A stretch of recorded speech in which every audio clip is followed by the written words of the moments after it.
Happy Groundhog Day, everyone. Welcome back to Weather on the Go, all your weather coverage. My name is Hunter, and like I said, it is Groundhog Day, and Punxsutawney Phil did see his shadow, so 6 more weeks of winter there will be. In this forecast, we're going to be going over your winter forecast through the month of February, showing you more winter storms that will be coming, and the polar vortex will likely return by the middle of the month, which could bring the coldest temperatures of February and possibly rival the cold air of January in this mid-month time frame. So let's go into the forecast. Let's look at our temperatures here in the short term going through your Sunday today, and notice we have near record or even record-breaking temperatures from Texas all the way up here toward Wisconsin for this afternoon. The coldest of the air is bottled up here into southwestern Canada. That's where you see the blues, the pinks, and the purples. That cold air will be locked up to the north. Here are your high temperatures across the western U.S. this afternoon. Notice the warmest air will be down across the south into southern California,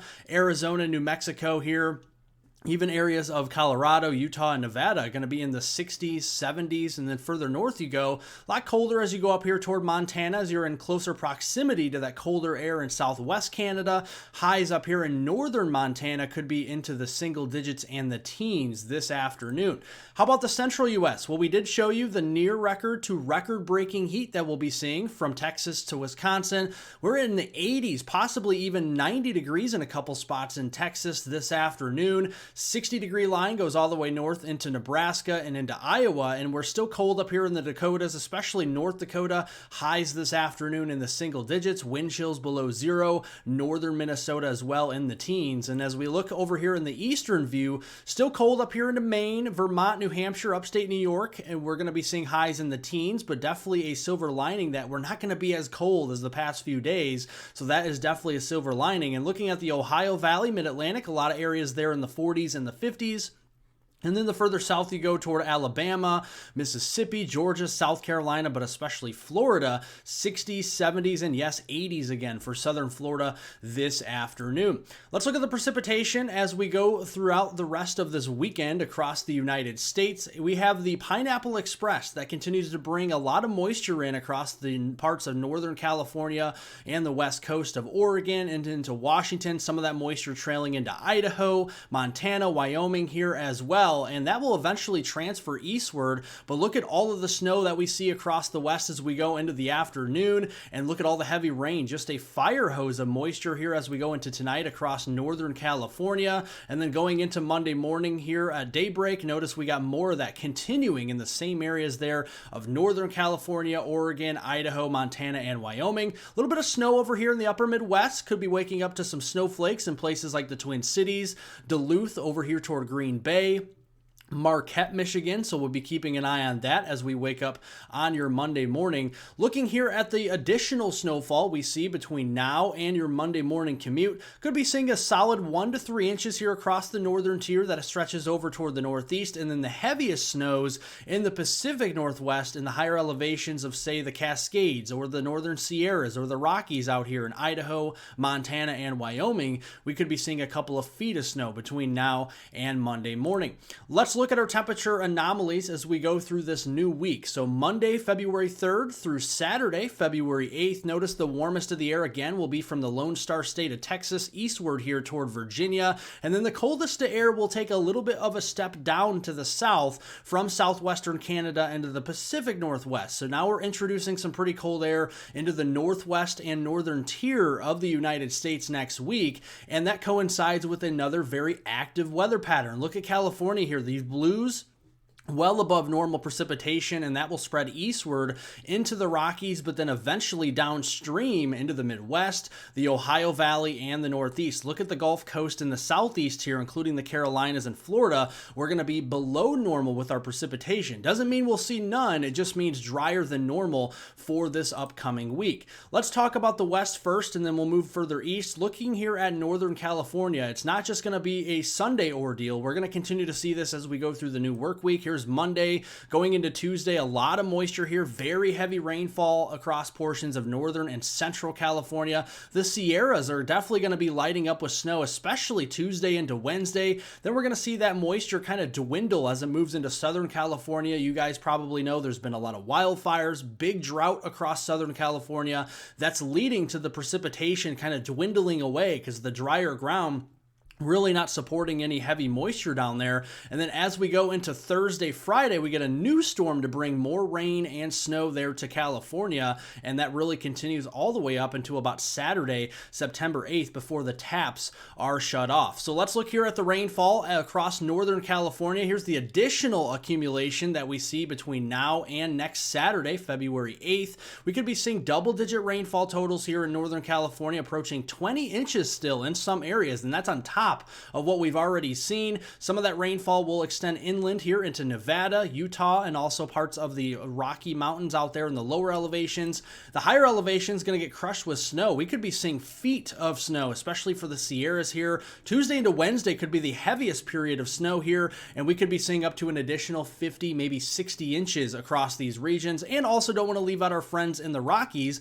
Idaho, Montana, Wyoming, Utah, over here to Colorado could be seeing a couple of feet of snow as well. So the ski resorts, the watershed out west, will get replenishment with the snowfall.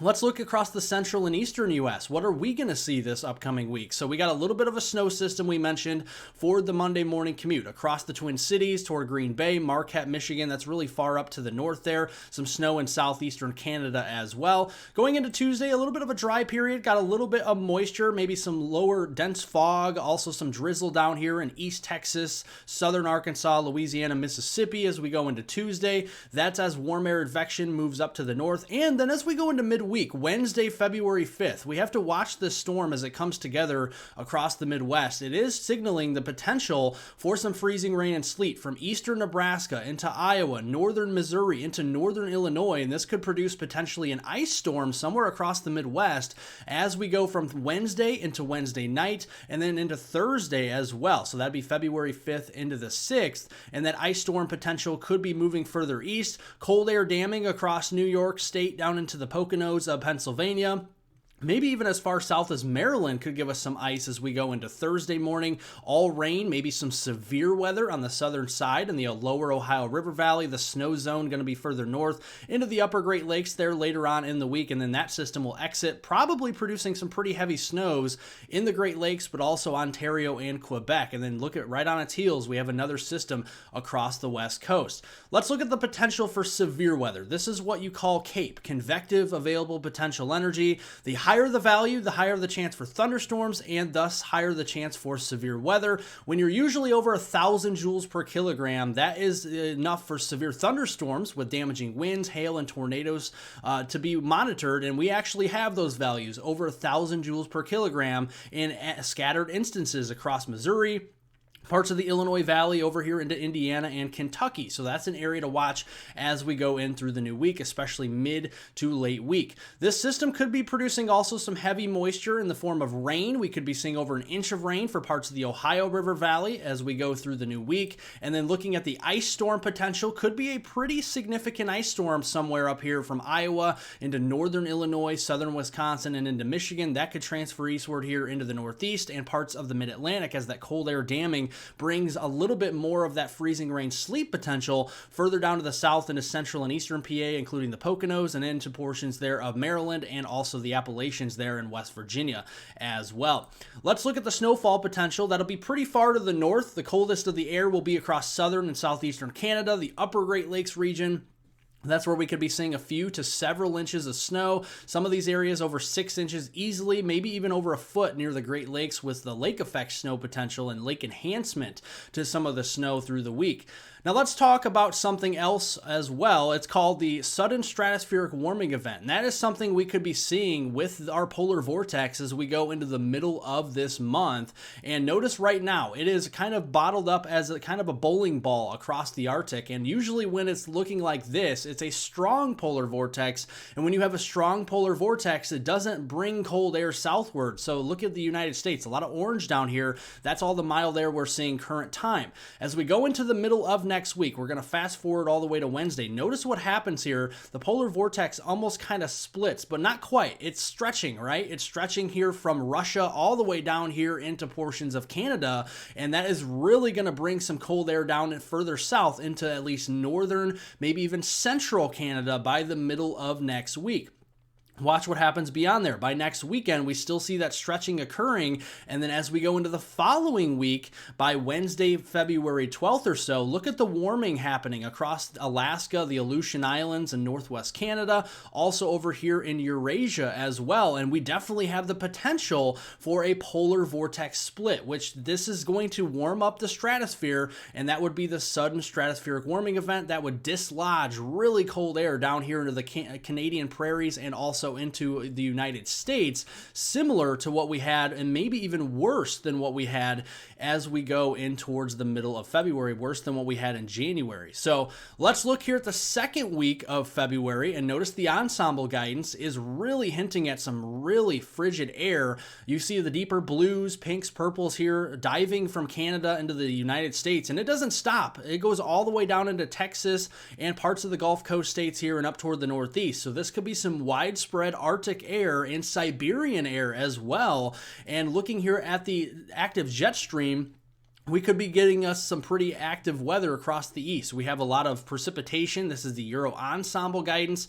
A lot of green here in the east. That means an active weather pattern. The GFS, the American ensemble guidance, may be a little bit further north than what the Euro shows, but it is very similar in an active weather pattern. So let's look at the European model here as we go into next Monday, February 10th. And I want to caution you, take this with a grain of salt. Every storm we see in this pattern is going to change its track between now and then, but just giving you an idea of areas that could see snow, freezing rain, or even some severe weather, kind of giving you some trends here. Looking at Monday, February 10th, pretty dry, and then as we go into the 11th, 12th time frame, maybe a storm for parts of the Ohio Valley into the Mid-Atlantic, and then a system right on its heels. This one could be a bigger one as that pulls in that polar and Siberian cold front, and that would be the front that brings all that Arctic Siberian air all the way down here into Texas and the Gulf Coast states. Severe weather would be a concern with this on the frontal passage, and then we have the backside snow. That would be something to watch there. The GFS American model showing here on the same similar scenario here on Monday, Tuesday, pretty dry, then a system pretty far south of the Ohio Valley into the Mid-Atlantic, so pretty similar with the European, and maybe a little bit weaker on the GFS around that Valentine's Day time frame for potentially some snow, maybe severe weather in the southeast. But you get the general flavor. Winter is returning in a big way and with a vengeance. Let's look at the European ensemble guidance here with snowfall. Wherever you see the blues, that's where you have higher confidence, at least in a few inches of snow. In the purple, that's where we could have some very heavy snow. And in the Northeast, that's where the Climate Prediction Center did highlight for a moderate risk of heavy snowfall during that second week of February. And that is exactly where this ensemble guidance is showing the heaviest of the snow.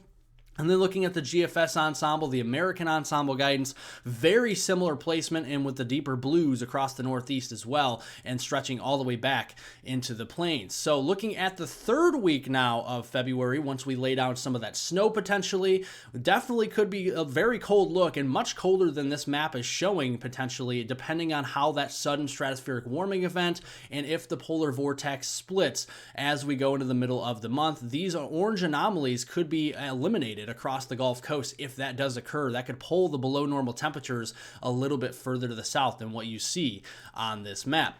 Well, thank you all for watching. Make sure to subscribe to the channel, like the video, give it a thumbs up, and follow along with all my detailed, accurate weather breakdowns. We're going to be going day by day, tracking these winter storms, all the cold air, everything that you need to know on the channel. So subscribe, turn on post notifications, like the video, give it a thumbs up, leave any comments, questions, and concerns below, and share this video with friends, family, and on social media. I definitely appreciate it, and I hope everyone has a wonderful rest of their Sunday out there.